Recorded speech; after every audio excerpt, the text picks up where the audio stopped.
Day 4 క్లాస్‌లో మనం strokes అయితే చూడబోతున్నాం. ఈ స్ట్రోక్స్ అయితే నేర్చుకోవడానికి చాలా కష్టంగా అనిపిస్తది. కాదండి. నేనైతే ఖచ్చితంగా మీకు ఈజీ మెథడ్‌లో స్ట్రోక్స్ ఎలా వేయాలో ఖచ్చితంగా అయితే చూపిస్తాను. సో, మీరు కూడా ఈ టిప్స్ ఫాలో చేస్తూ మీరు స్ట్రోక్స్ అనేవి ఎలా వేయాలో నేర్చుకోండి. అండ్ ఫస్ట్ ఈ స్ట్రోక్స్ ఎన్ని టైప్స్ ఉంటాయంటే 2 టైప్స్ ఆఫ్ స్ట్రోక్స్ అనేటివి మనకు ఉంటాయి. రెగ్యులర్‌గా మనం యూజువల్‌గా అవే యూజ్ చేస్తూ ఉంటామనమాట. సో, ఫస్ట్ వన్ వచ్చేసి రౌండ్ ఎడ్జ్ స్ట్రోక్స్ అనమాట. రౌండ్ ఎడ్జ్ స్ట్రోక్స్ అంటే మన ఎండ్ స్ట్రోక్ ఎలా ఉంటుంది అంటే రౌండ్ షేప్లో ఉంటుంది. దాన్ని రౌండ్ ఎడ్జ్ స్ట్రోక్ అంటాము. సెకండ్ వన్ వచ్చేసి షార్ప్ ఎడ్జ్ స్ట్రోక్స్ అంటాం అనమాట. షార్ప్ ఎడ్జ్ స్ట్రోక్స్ అంటే అవి చూడ్డానికి లీఫ్ లాగా ఉంటాయి. సో వీటిని కూడా మనం ఎక్కువగా యూజ్ చేస్తూ ఉంటాం. అండ్ ఫస్ట్ వన్ వచ్చేసి రౌండ్ ఎడ్జ్ స్ట్రోక్స్. అవి ఎట్లా ఫామ్ చేయాలి, వాటికి ఈజీ టిప్ ఏంటనేది నేను మీకు క్లియర్గా ఎక్స్ప్లెయిన్ చేస్తాను. సో అస్సలు వీడియో స్కిప్ చేయొద్దు. స్కిప్ చేస్తే మీకు అసలు అర్థమే అవ్వదు. సో ఎండ్ వరకు చూస్తేనే మీకు ఈజీ ట్రిక్ అనే ఏముంటుందో ఈ వీడియోలో నేను చెప్తానమాట. ఫస్ట్ ఒక లైన్ వేసుకుంటున్నాను రౌండ్ ఎడ్జ్ స్ట్రోక్స్కి. లైన్ డ్రా చేసుకున్న తర్వాత నేను నిన్న డే 3లో క్లాస్లో చెప్పాను కదా, మన ఏంటంటే హై ప్రెషర్ లో ప్రెషరు. సో అవే యూజ్ చేస్తూ ఈ రౌండ్ ఎడ్జ్ స్ట్రోక్స్ అయితే ఫామ్ చేస్తున్నాను. చూడండి, హై టు లో ప్రెషర్. చూడండి, నేను ఫస్ట్ హై ప్రెషర్ని డాట్ లాగా ఫామ్ చేసుకొని కిందికి నేను లో ప్రెషర్ లాగా నేను ఎండ్ చేస్తున్నాను. అంటే ఒక స్ట్రోక్ ఇచ్చేస్తున్నాను కిందికి. చూడండి, నేను క్లియర్గా చూపించాను. సేమ్ మీరు కూడా అలాగే ఫాలో అవ్వండి. పైన రౌండ్గా ఒక హై ప్రెషర్ తీసుకొని కిందికి లో ప్రెషర్తో ఎండ్ చేస్తూ ఉండాలి. సో ఇలా ఫామ్ చేస్తేనే మీకు పర్ఫెక్ట్గా అయితే వస్తుంది. ఇంకా 2-3 మెథడ్స్ ఉంటాయి. సో ఈ వీడియో ఎండ్ వరకు చూస్తే మీకు అర్థమవుతుంది అనమాట. సో చూడండి, నేనైతే హై ప్రెషర్ నుంచి లో ప్రెషర్తో ఈ రౌండ్ ఎడ్జ్ స్ట్రోక్స్ ఎలా ఫామ్ చేయాలో నేను క్లియర్గా చూపించాను.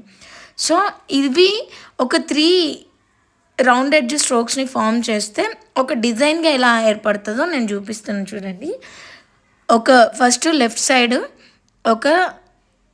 ఒక స్ట్రోక్ వేసుకున్నాను, లెఫ్ట్ సైడ్, మళ్ళీ రైట్ సైడ్, దీనికి మిడిల్లో ఇంకొక స్ట్రోక్ వేసాను. సో ఇది చూడడానికి ఒక డిజైన్ ఫార్మేషన్ లాగా ఉంటుంది. సో యూజువల్గా మనం రెగ్యులర్గా ఇండియన్ బ్రైడల్ డిజైన్లో కానీ అరబిక్ డిజైన్లో కానీ ఇలాగే చేస్తుంటాం. ఇది అప్వర్డ్ ఎలా ఉంటుంది, డౌన్వర్డ్ నుంచి ఎలా ఉంటుందో నేను ఇందులో చూపించాను. చూడండి.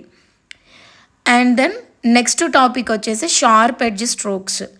ఇవి చాలా ఎక్కువగా యూజ్ చేస్తాం. బికాజ్ ఒక లీఫ్ ఫామ్ చేయాలనుకుంటే మనం డ్రా చేసి వేయడం కంటే స్ట్రోక్స్తోనైతే కొంచెం ఈజీ అనమాట. సెకండ్స్లో అయిపోయే ఫార్ములా అనమాట ఇది. సో అందుకే మనం ఎక్కువగా ఈ స్ట్రోక్స్ అనేవి యూజ్ చేస్తాం. సో సేమ్ లైన్ అయితే వేసుకుంటున్నాను. సో చూడండి, లో ప్రెషర్, హై ప్రెషర్, లో ప్రెషర్, ఈ ఫార్ములా యూజ్ చేశాను. ఫస్ట్ లో, హై, లో, ఈ ఫార్ములా యూజ్ చేసి నేనైతే షార్ప్ ఎడ్జ్ స్ట్రోక్స్ అయితే నేను క్లియర్గా ఇక్కడ వేస్తున్నాను. చూడండి, లో ప్రెషర్, హై ప్రెషర్, లో ప్రెషర్, అదే ఫార్ములా.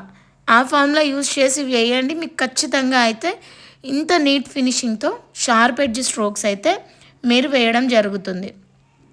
సో ఇవి అరబిక్, కఫీఫ్, ఈ డిజైన్స్లో మనం యూజువల్గా చేస్తూ ఉంటాం. అండ్ చెక్స్ ప్యాటర్న్స్ ఉంటాయి కొన్ని ప్యాటర్న్స్, అవి కూడా చూడ్డానికి లైక్ ఇలాంటి స్ట్రోక్స్ వల్ల కొంచెం హెవీ లుక్ అయితే వస్తుంది. ఈరోజు అయితే నేను ఒక షార్ట్ వీడియో పెట్టాను. సో దాంట్లో కూడా చూడండి, నేను స్ట్రోక్స్ యూజ్ చేసే డిజైన్ ఫార్మేషన్ చేశాను. మీరు కూడా చాలా క్లియర్గా ఆ డిజైన్ అయితే మీరు వేయచ్చు. ఒకసారి షార్ట్స్లో వెళ్ళి చూడండి ఎలా ఉంది స్ట్రోక్స్తో డిజైన్ అనేది.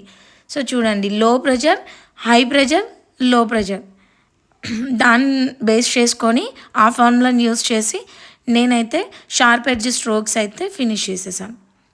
సో ఇందులో మీరు చూస్తే షార్ప్ ఎడ్జ్ స్ట్రోక్స్ ఇలా కూడా ఫస్ట్ నేను హై ప్రెషర్ నుంచి లో ప్రెషర్ తీసుకొని పైన అనేది ఒక చిన్న స్ట్రోక్ ఇచ్చాను అనమాట. ఇలా కూడా ఫామ్ చేయొచ్చు, కానీ ఇలా అయితే నాకు నచ్చదనమాట.